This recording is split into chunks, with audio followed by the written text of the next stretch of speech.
إلى حضرة سيدنا رسول الله محمد بن عبد الله وعلى آله وصحبه وقرابته وذريته أجمعين والتابع التابعين والأولياء والشهداء والصالحين خصوصا للإمام قطب المقام سلطان الأولياء سيد الشيخ عبد القادر الجيلاني وإلى روح قطب الأحوال سيد الإمام أبي يزيد البستاني وإلى روح قطب العلم سيد الإمام أبي حميد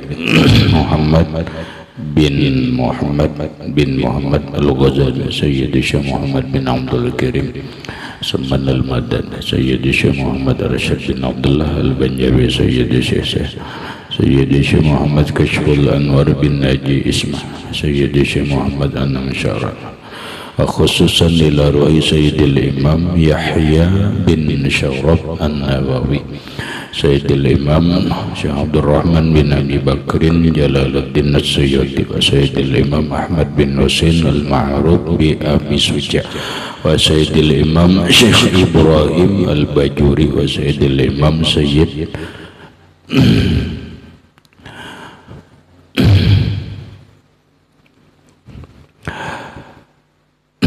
أحمد المرزوقي وسيد الإمام شيخ محمد نواوي بن عمر البندني إلى أرواح أهل سندنا المتصل إليهم وخصوصا إلى روحي سيدي ومرشدي ومربي الروحي سيدي الشيخ محمد زين بن عبد الغني أرواح جميع مشايخنا ومشايخ من الله الكريم يتغشاهم بالرحمة والمغفرة ويعلي درجات بالجنة يعد علينا وعلى أهل بيتنا وأولادنا وذرياتنا من بركاتهم ومن بركة علومهم وأسرارهم وأنوارهم ومعارفهم وكراماتهم نسألك يا رب ببركاتهم وكراماتهم اشفي أمراضنا ظاهرية والباطنية وأسقامنا وعلالنا وأوجاعنا شفاء عاجلا لا يغادر سقما ولا ألما وصحح جسادنا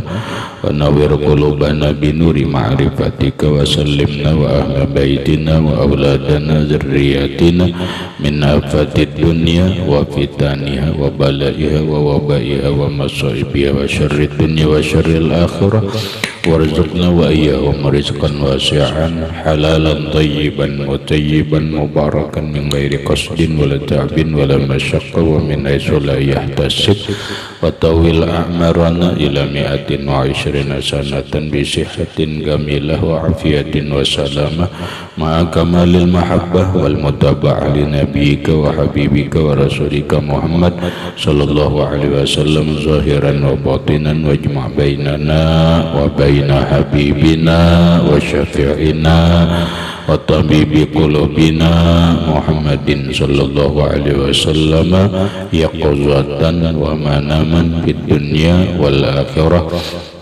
بسر النبي وآل النبي لهم الفاتحة. أعوذ بالله من الشيطان.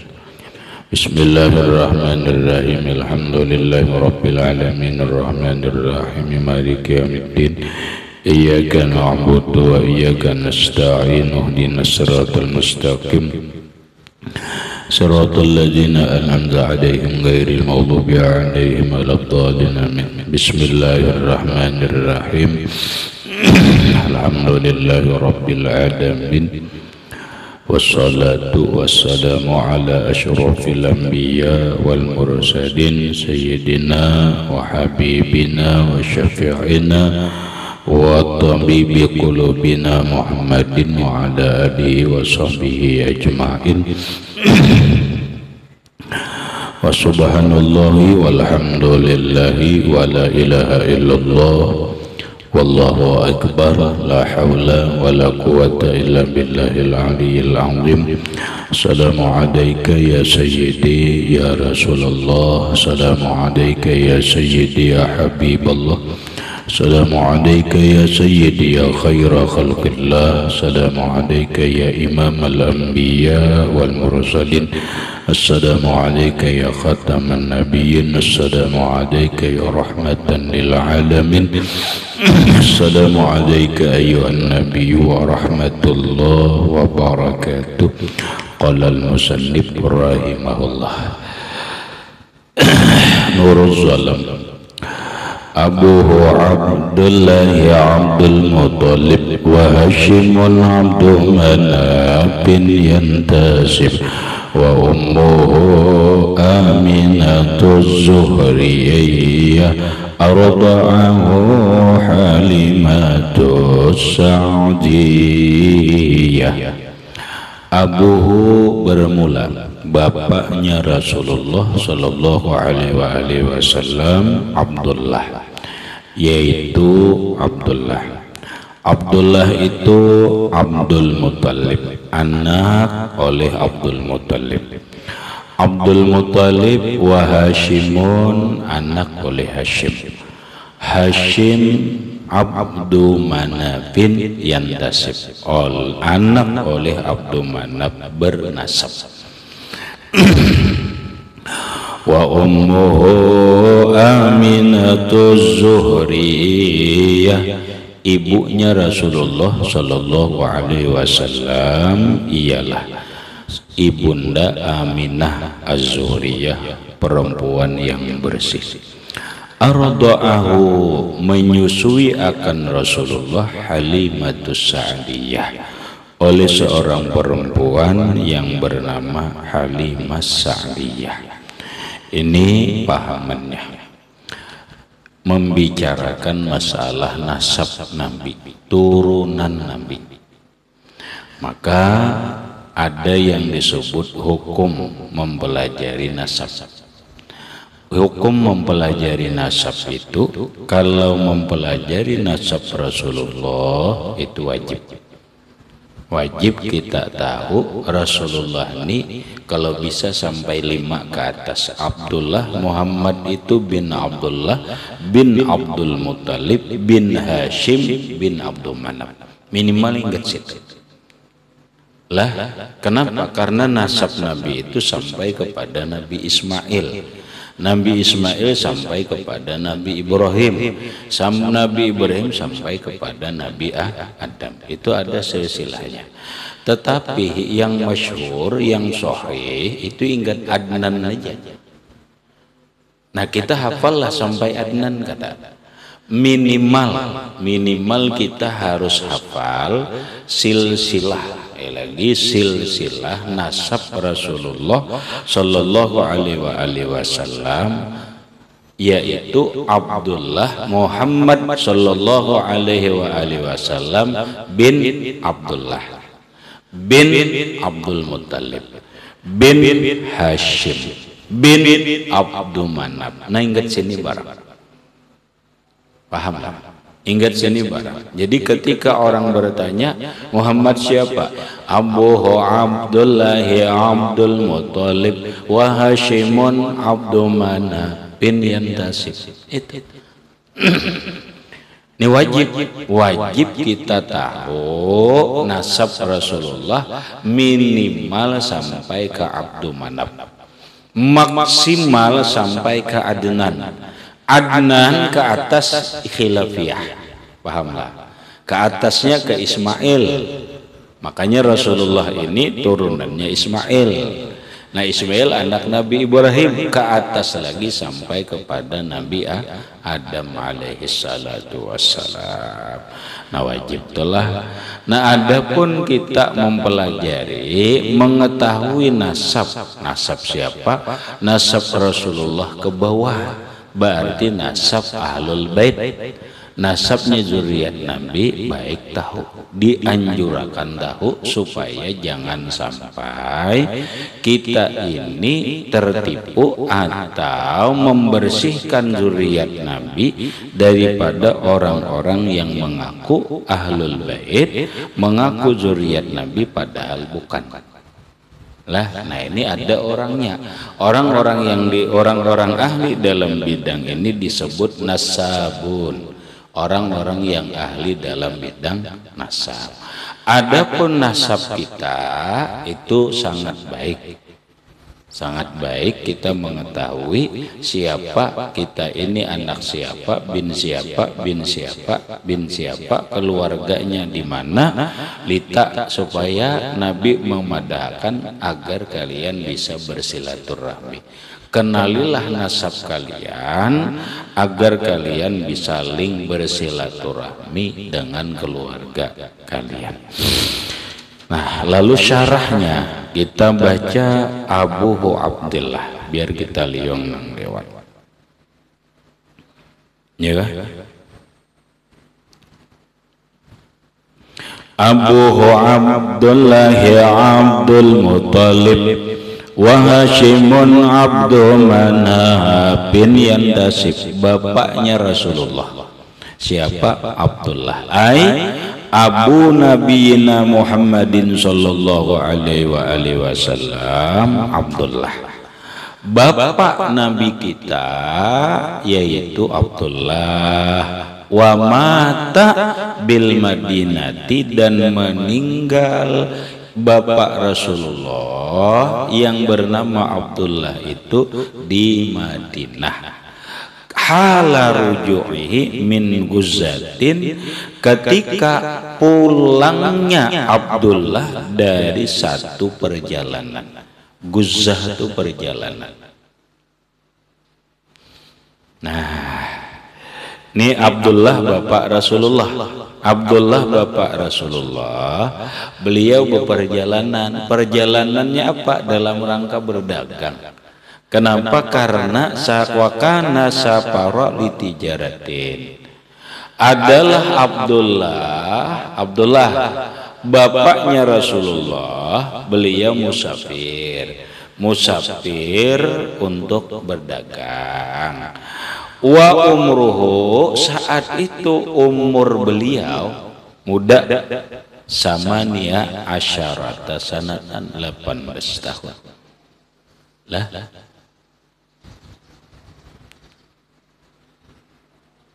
18 tahun.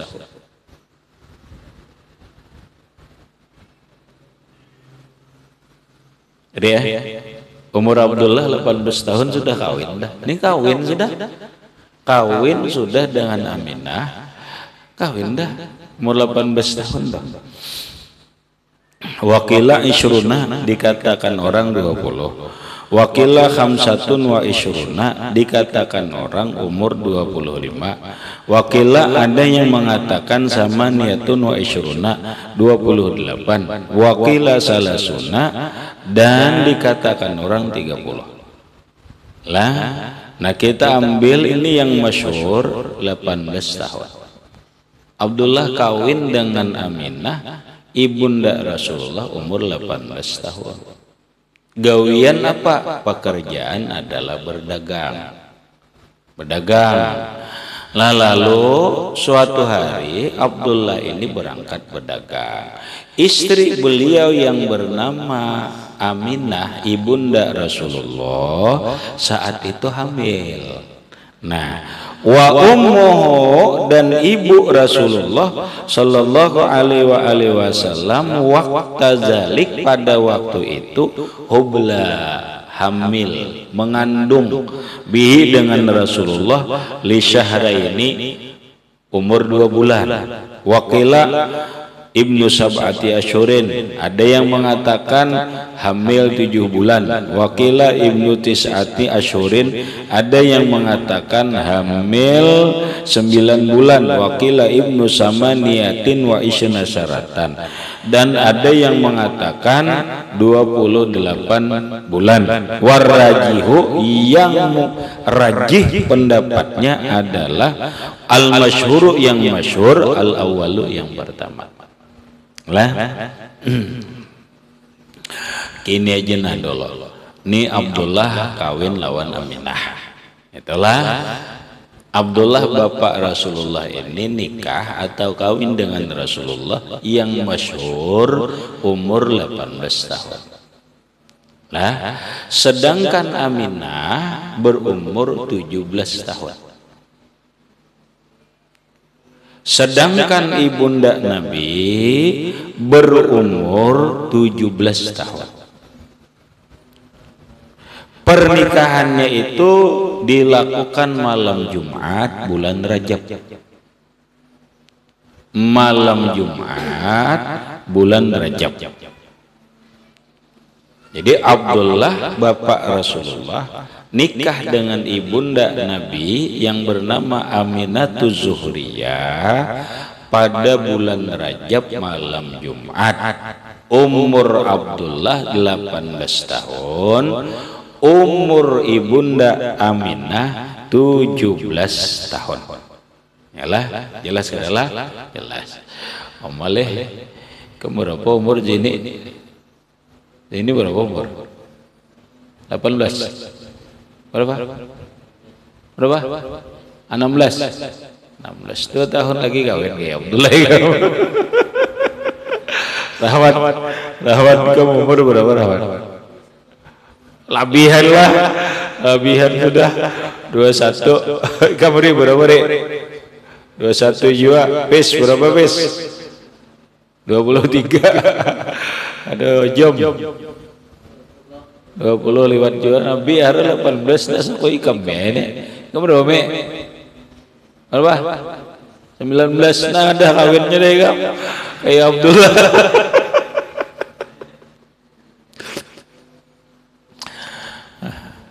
Apa? Ini anak kayak Abdullah kan? 18 kawin ini dah. Artinya gini, orang Arab itu berkembang dewasa, pemikirannya cepat, awak badannya besar, pemikirannya cepat dewasa. Sedangkan kita ini umur 20, badannya masih kecil, kadang-kadang pemikirannya juga belum dewasa. Padahal umur 18 pun kawin gak ada apa-apa. Abdullah kawin dengan Aminah umur 18 tahun, Aminahnya 17 tahun. Tapi bisa berusaha dulu. Kada minta lawan kuitan. Kenapa? Merancang kawin 4 kuitan, 4 mama abah udah bisa gitu lah. Rancang dulu berusaha dulu. Abdullah usahanya apa? Usahanya berdagang. Jadi Abdullah ini berangkat berdagang, lalu pulang dari berdagang. Nah di satu tempat ia meninggal di Madinah. Wa an Ibni Abbasin radhiyallahu anhu, dari Abdullah bin Abbas radhiyallahu anhuma annahu, bahwasanya lamma tuwfiya Abdullah, ketika wafat Abdullah bin Abdul Muttalib, bapaknya Rasulullah sallallahu alaihi wasallam, qalatil malaikatu, berkata para malaikat. Jadi malaikat gempar rahmatnya. Abdullah meninggal nih malaikat gempar. Mereka berkata, ilahana wa sayyidana, wahai Tuhan kami, wahai petuanan kami, baqaya nabiyuka yatiman, tertinggallah nabimu dalam keadaan yatim. Iyalah, yatim enggak ada. Yatim enggak ada nabi. Yatim. Karena Abdullah bin Abdul Muttalib meninggal dunia, istri beliau yang bernama Aminatuz Zuhriyah baru hamil 2 bulan. Baru hamil 2 bulan. Berarti Rasulullah dalam keadaan yatim. Jadi kedepanlah Rasulullah itu melihat biji mata abah, yang bahasa kampungnya tuh. Bahasa kita, Rasulullah itu tidak pernah melihat rupa abah, rupa bapaknya itu tidak pernah. Kenapa? Karena abah beliau, bapak beliau meninggal, Rasulullah masih dalam kandungan ibunya, berumur baru 2 bulan. Ya Allah, kesiannya Rasulullah. Tapi ujar Allah Ta'ala, qala Allah Ta'ala, Allah berfirman, ana hafizun lahu wa nasir. Ujar Allah Ta'ala, aku nang menjaga Aku kena nang menjaga, walaupun inya kada abah, tapi kena aku nang menjaga Muhammad tuh kena. Wa nasir, dan aku yang menolong. Itu. Kemudian wasu'ila Ja'farun as-Sadiqu an hikmati dzalika. Ditanya orang Imam Ja'far as-Sadiq an hikmati dzalika, dari hikmah yang demikian itu. Imam Ja'far as-Sadiq cucu Rasulullah juga nih. Nih, Ja'far as-Sadiq bin Muhammad al-Baqir. Muhammad al-Baqir bin Ali Zainal Abidin. Ali Zainal Abidin bin Sayyidina Husain. Sayyidina Husain binti Fatimah radhiyallahu anha binti Rasulillah sallallahu alaihi wasallam. Ini asli nih. Ini kada palsu ini. Ja'far Shadiq. Lalu dikenallah beliau dengan Imam Ja'far Shadiq. Imam Ja'far Shadiq ditanya orang an hikmati dzalika, tentang hikmahnya itu. Apa hikmahnya Rasulullah itu dalam keadaan yatim? Nah, faqala, maka beliau menjawab berkata, li alla yakuna alaihi haqqun sallallahu haqqun wajibun li rabbil makhluqin. Itu apa hikmahnya Rasulullah Shallallahu Alaihi Wasallam, beliau dalam keadaan yatim bahkan piatu, umur di dalam kandungan umur 2 bulan meninggal bapak yang bernama Abdullah bin Abdul Muthalib, kemudian melahirkan, ya kan, lalu melahirkan Aminatus Zuhriyah. Ibunda Aminatus Zuhriyah melahirkan Rasulullah 12 Rabiul Awal menurut kebanyakan pendapat ulama di subuh, Senin 12 Rabiul Awal subuh. Tapi Rasulullah ketika berumur 4 tahun ibunda beliau meninggal dunia. Ibunda beliau meninggal dunia, berarti Rasulullah yatim piatu. Kasihan gak? Kasihan gak? Rahmat? Kasihan. Nah, apa hikmahnya sampai Rasulullah itu mengalami hidup beliau itu yatim, kasihan? Ujar Imam Ja'far Shadiq, hikmahnya li alla yakuna alaihi sallallahu alaihi wasallam haqqun wajibun li makhluqin, supaya tidak ada atas Rasulullah itu hak kewajiban terhadap makhluk. Supaya tidak ada hak kewajiban terhadap makhluk. Karena kalau ibunda Rasulullah hidup, kalau ibunda abah Rasulullah hidup, Rasulullah punya kewajiban terhadap makhluk. Wajib taat kepada bapak, wajib taat kepada ibu. Ini bisa beban ya. Ini bisa menjadi beban satu. Ada pendapat ulama apa hikmahnya kenapa Rasulullah itu dalam keadaan yatim piatu. Hikmah berikutnya adalah supaya Rasulullah itu sukses, kalau bahasa sekarang pintar, terdidik, bukan karena orang tua. Orang boleh berkata, orang boleh mengatakan Muhammad itu kalau bapak Rasulullah ada, ibunda Rasulullah itu ada, lalu Rasulullah menjadi orang yang pintar. Orang boleh mengatakan itu didikan bapak dan ibunya. Paham? Itu hasil didikan bapak dan ibunya. Tapi ketika ibunda Nabi meninggal, bapaknya Rasulullah meninggal, lalu Rasulullah itu menjadi, dan faktanya menjadi abtanun nas, manusia yang paling cerdas, manusia yang paling pintar. Berarti jelas ini adalah langsung Allah Ta'ala yang mendidik, bukan ibu bapaknya Rasulullah. Makanya Rasulullah mengatakan ada bani Rabbi fa ahsana ta'dibi. Yang mendidik aku itu adalah Tuhanku langsung, bukan manusia.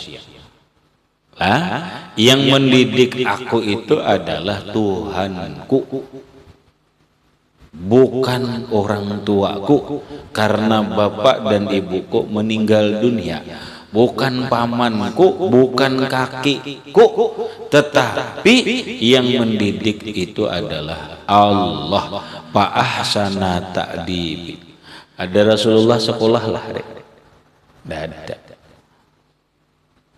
Hidup dalam keadaan yatim, kemudian dipelihara oleh kaki, kemudian dipelihara oleh paman, dikawinkan, umur 40 diangkat menjadi rasul, menjadi orang yang abtanun nas, manusia yang paling cerdas, manusia yang paling mulia, manusia yang paling agung, manusia yang paling baik akhlaknya, dan manusia yang paling terpuji.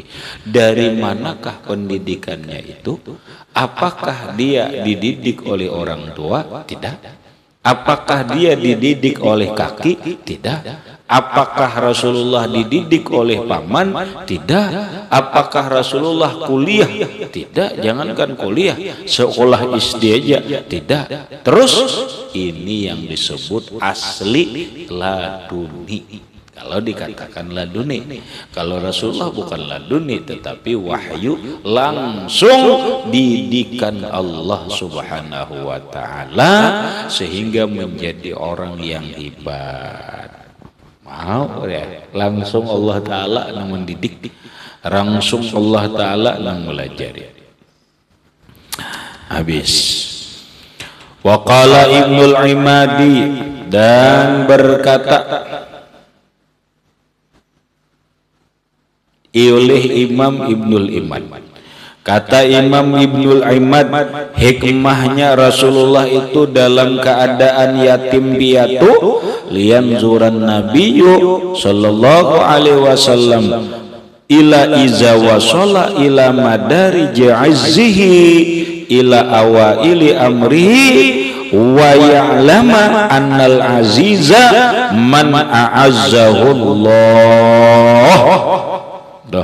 Supaya Nabi itu lianzuran Nabi Shallallahu Alaihi Wasallam, supaya memandang Rasulullah iza wasala, apabila sampai ila madari ji'izzihi, kepada tingkatan kehebatan kemuliaan Rasulullah, agar Nabi memandang ila awaili amrihi, kepada awal perkaranya, awal urusan hidupnya, wa ya'lama, dan agar Nabi mengetahui annal aziza, bahwa orang yang mulia itu man a'azzahullah, orang yang dimuliakan oleh Allah Subhanahu wa Ta'ala.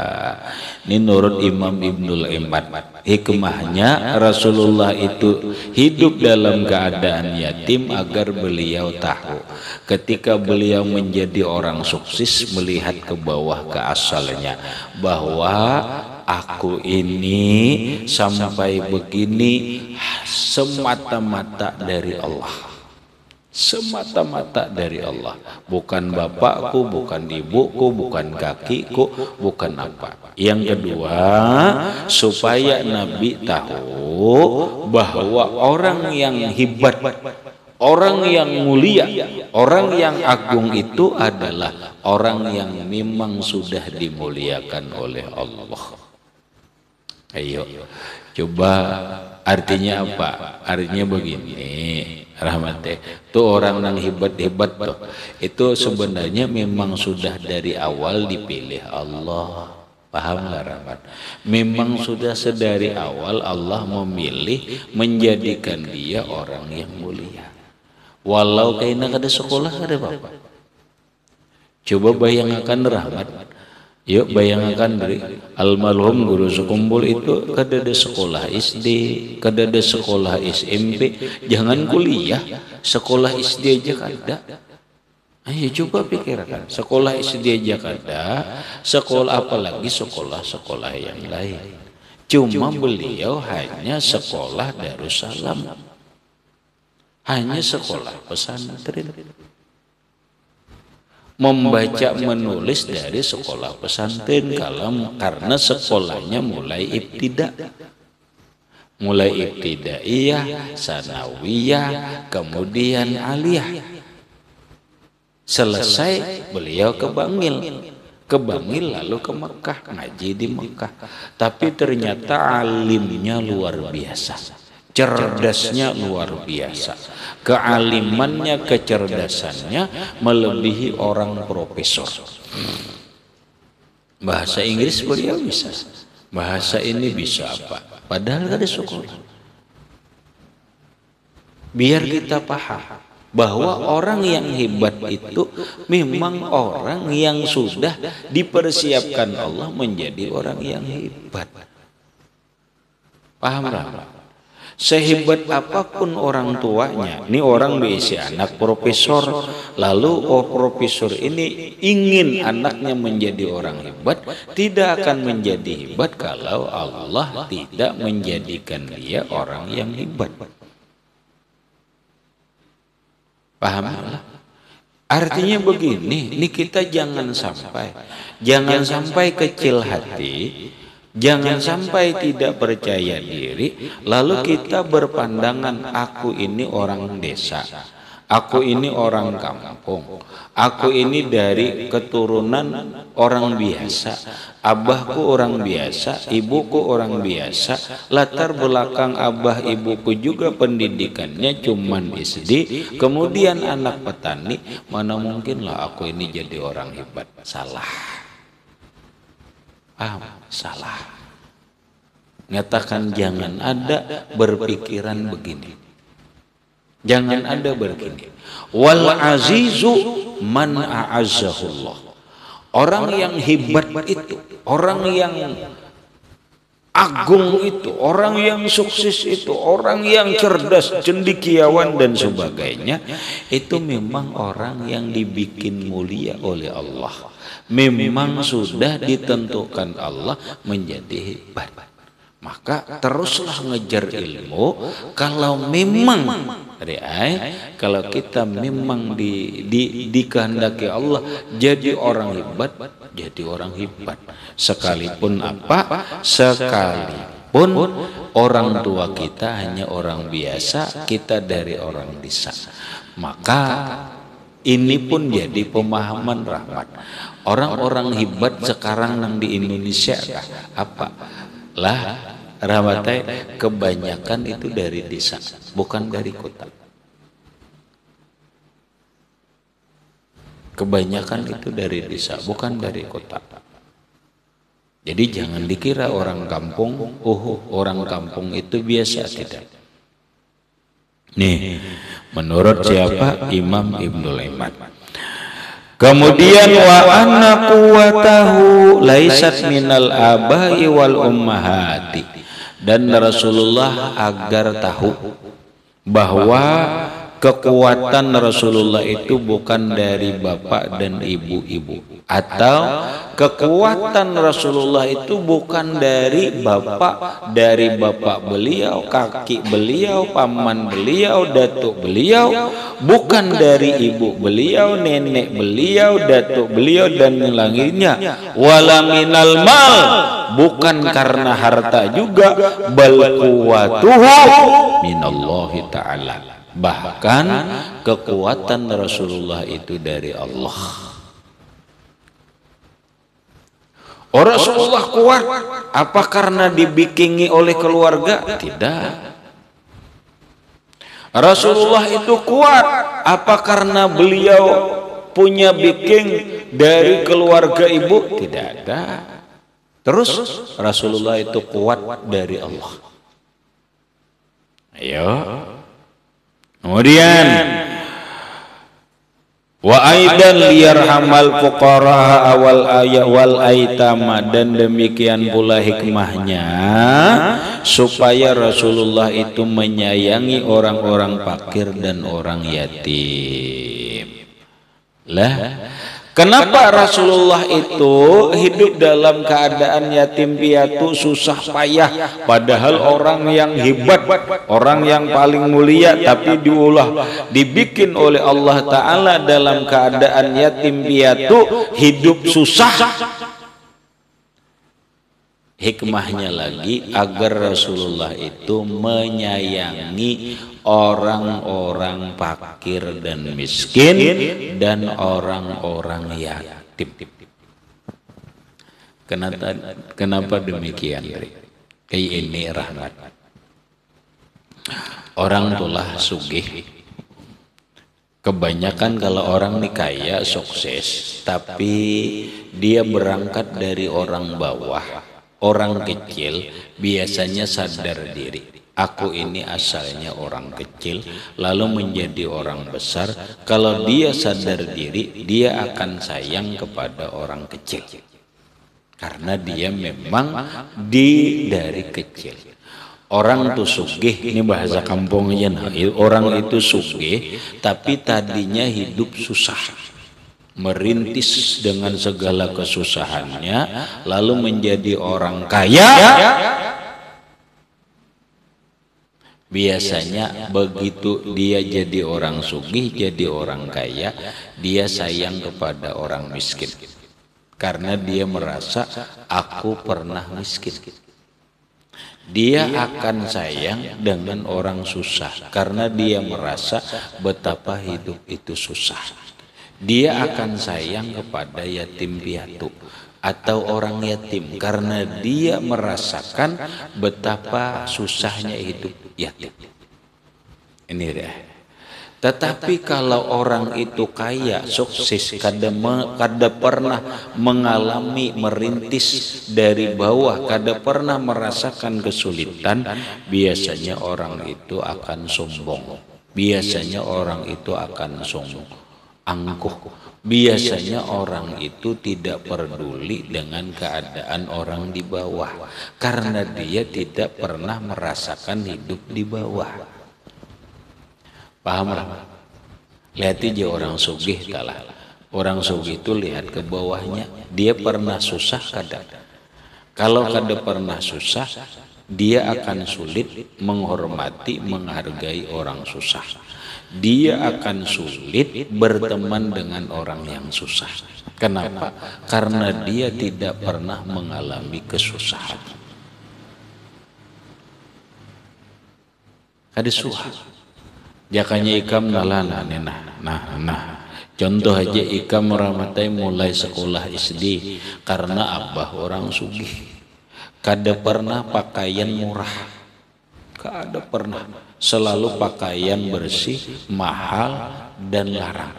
Makanan kada pernah sakit, selalu lezat. Selalu dari sekolah SD pakai kendaraan. Sekolah SD sampai sekolah SMP, sampai sekolah SMA atau sekolah aliyah, kemudian sekolah pesantren, kemudian terus lalu sukses jadi orang alim. Tapi kamu kada pernah merasakan di bawah. Beda dengan umpamanya Fakhri hidup mulai sekolah SD susah sampai SMP SMA masuk ke pesantren susah, lalu sukses menjadi orang alim yang kaya raya atau sugih. Beda. Rahmat jangan-jangan tidak sayang dengan orang fakir miskin, tidak peduli dengan orang yang di bawah, tidak menghormati orang yang di bawah, bahkan kecenderungannya bisa sombong dan angkuh. Kalau Fakhri bisa rendah diri. Fakhri sadar diri, aku dulunya dari bawah juga. Aku dulunya mengaji susah. Akhirnya apa? Akhirnya bisa merasakan kesusahan orang lain, bisa merasakan kesulitan orang lain. Lalu sayang lawan orang miskin, sayang lawan orang fakir, perhatian lawan anak yatim. Paham? Nah itu tinggal kita melihat orang-orang yang sukses itu nenggaya apa. mereka bagaimana ke bawah, bagaimana terhadap orang miskin, bagaimana terhadap orang yatim piatu atau para anak yatim, para janda, bagaimana itu bisa kita lihat bahasa orang sekarang dengan jejak rekam hidup mereka. Ya kan? Kita di pondoknya sakit ya, sakit. Kita sudah mengalami ya, mengalami apa? Mengalami kesulitan, kesusahan makan, pakaian, bahkan dicela orang, dihina orang, diremehkan orang. Itu sudah kita alami. Qala Rasulullah sallallahu alaihi wasallam irhamul yatama. Kata Rasulullah, sayangilah anak orang-orang yatim, sayangilah anak-anak yatim, wa akrimul ghurabaa, muliakanlah orang-orang yang ghuraba, orang-orang yang sedang merantau di perasingan. Fa inni fi halis sighar, maka karena sesungguhnya aku di waktu kecil kuntu yatiman, aku dalam keadaan yatim, wa fil kibari gariban, di saat tua aku ini garib di perantauan. Nabi di Madinah jauh dari keluarga. Innallaha ta'ala la yanzuru lil gharib kulla yaumin alfan nazaratin. Sesungguhnya Allah Ta'ala memandang dengan rahmatnya kepada orang yang sedang di perantauan jauh dari keluarga. Setiap hari Allah memandang kepada dia alfan nazaratin, 1000 pandangan rahmat kepada mereka.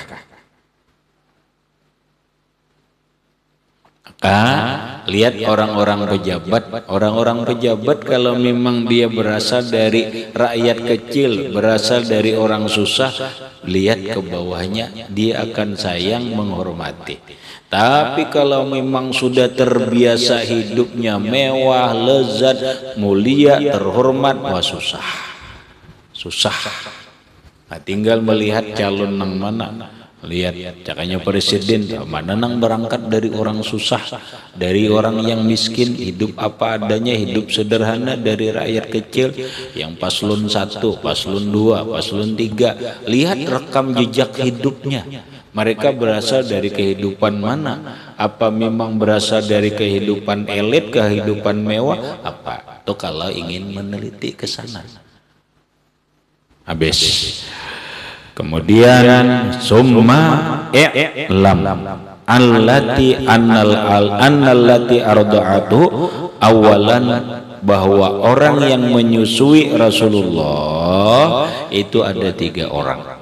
Orang yang menyusui Rasulullah di waktu bayi itu ada 3 orang. Ibu beliau Aminah, kemudian yang kedua Suwaibah, yang ketiga Halimatus Sa'diyah. Ini berikutnya akan kita bahas ila akhirih, wallahu a'lam bissawab. Al-Fatihah. Bismillahirrahmanirrahim.